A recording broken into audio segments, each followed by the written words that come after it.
São dos respectivos pareceres, inscrito para usar a tribuna o vereador Moacir Matiolo.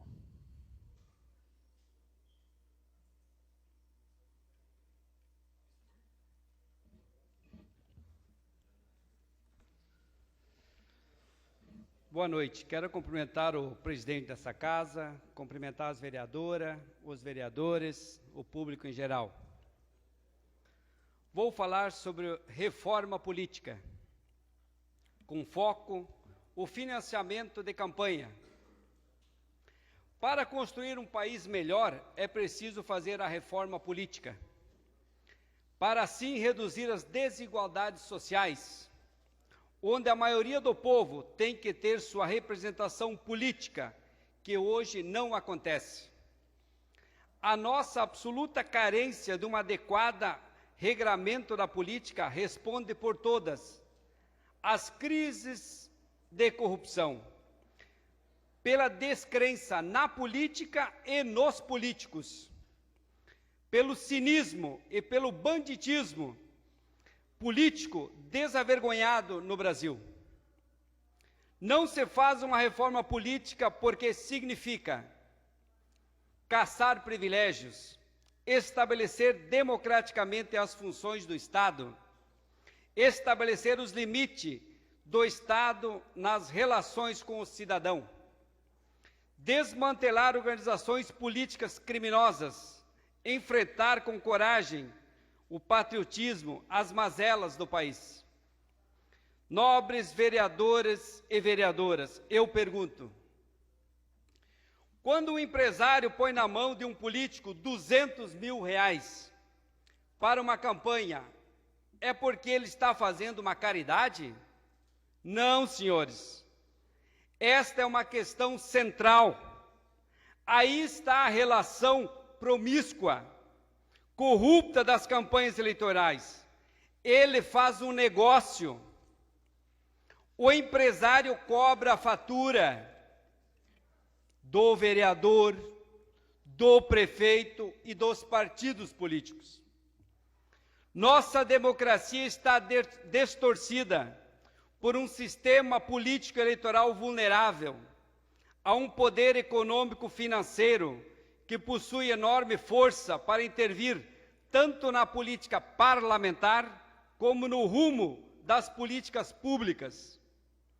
Hoje, se elegem os que têm mais dinheiro ou se apropriam dos espaços públicos, utilizando as políticas públicas como se fossem privadas. Quem de nós não conhece parlamentares e agentes públicos que se utilizam da distribuição de remédio, consultas médicas, exames, internações hospitalares, passando na frente de outros doentes que mais precisam? Este se sente eternamente devedor, retribuindo com o voto. É o verdadeiro assistencialismo, senhores. Eu gostaria que vocês acompanhassem esse gráfico. Representa o Congresso eleito, é o mais conservador desde 1964. Senhores, observaremos, nós não fizemos parte da elite. Nós trabalhamos, nós vivemos numa cidade onde todos têm o compromisso diário.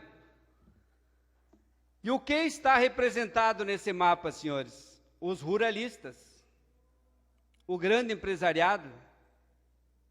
Agora, senhores, por exemplo, o exemplo dos ruralistas. Os grandes recursos do Brasil são encaminhados nessa direção.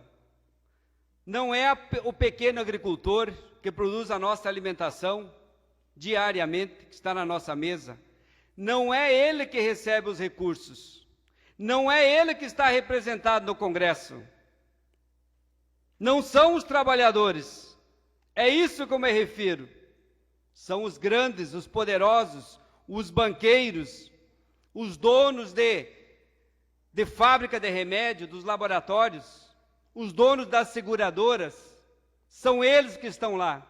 Por isso que é difícil fazer as nossas reformas, que nós tantos defendemos. Quem está aqui na base trabalhando bem sabe. Senhores, olho lá, os trabalhadores, são poucos os trabalhadores. Os deputados trabalhadores são 46. Os militares são 55. Militar trabalha, né? Na segurança. Mas será que ele tem tanta expressão no nosso Congresso Nacional? A bancada evangélica, senhores, 52. E eu faço a comparação, olha os trabalhadores. Aí é difícil de fazer as mudanças que tanto o povo clama. Muitas vezes o trabalhador vota achando que vai ser representado no Congresso, mas ele não é representado. Por isso que é importante fazer a reforma política. E nós propomos o seguinte reforma política, os temas: o financiamento público de campanha ou o financiamento privado associativo. É a única maneira de impedir que os interesses de empresas se sobreponham em razão do poder econômico aos do cidadão comum, das coletividades e dos legítimos grupos de pressão, que é a massa, é o povo. A adequada disciplina do financiamento de campanha também refreará a forma prostituída das relações públicas e privadas. Senhores, as grandes democracias nesse mundo, hoje, trabalham com o financiamento público de campanha. As campanhas sempre são financiadas com dinheiro público, senhores. Nós temos que transformar isso numa lei. Eu gostaria muito de ter meus colegas na campanha, poder fazer campanha junto comigo, de igual, com os mesmos recursos. Mas isso não é possível. Qual é o discurso que todo mundo sabe na cidade? Tendo dinheiro, qualquer um se elege, inclusive um prefeito, né? E depois, esse mesmo prefeito fica refém. A gente bem sabe os problemas que existem para administrar uma prefeitura, mas muitas vezes está ali o problema. Qual é a força daquele prefeito para fazer o enfrentamento? Dizer, não, eu tenho um compromisso com esse projeto. Muitas vezes a gente não entende. Mas ali que está o problema. Quem financiou a campanha? Do prefeito. Dos vereadores. Isso é aperfeiçoar as ferramentas da democracia. A democracia não é só votar. O voto é uma pequena parte desse processo. É uma maneira do cidadão se manifestar, escolher, indicar o representante deles. Senhores, além disso, o financiamento empresarial ficará proibido. A contribuição empresarial, que será ilegal, será punida com a cassação do registro da candidatura. Senhores, o voto será em lista. Os deputados federais, estaduais e vereadores serão eleitos pelo povo, proporcional, mas em 2 turnos. Participação das mulheres nas listas partidárias, senhoras vereadoras. Importante. Para resolver uma grave subrepresentação das mulheres na política, elas representam 51% dos eleitores, apenas 8,96% dos deputados e 9,81% dos senadores. O projeto estabelece que a lista partidária das mulheres e homens deve ser alternados, o que garante 50% da participação das mulheres na lista, em ordem tal que permita a elas participarem do segundo turno das eleições proporcionais. O projeto define novas regulamentações para o mecanismo de democracia direta previsto na Constituição, o plebiscito, o referendo e o projeto de iniciativa popular. Senhores, nobres vereadores e vereadoras, eu pergunto, quando um empresário põe na mão de um político R$200 mil para uma campanha, é porque ele está fazendo caridade? Não. Esta é uma questão central.